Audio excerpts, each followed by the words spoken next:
أسعد الله مساءكم بكل خير. نشرة أخبار 12 تأتيكم من داخل استوديوهات عاجل الإعلامية، وإليكم الأخبار.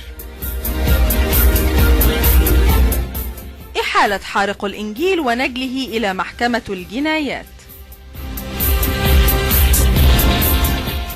الأجهزة الرقابية تضبط 11,200 طن سولار قبل بيعها بالمنوفية. اعتقال مدون مصري بتهمة ازدراء الأديان.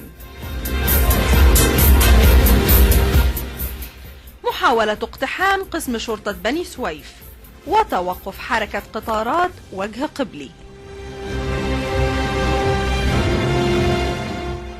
لأول مرة مراكز الشباب دون عواجيز.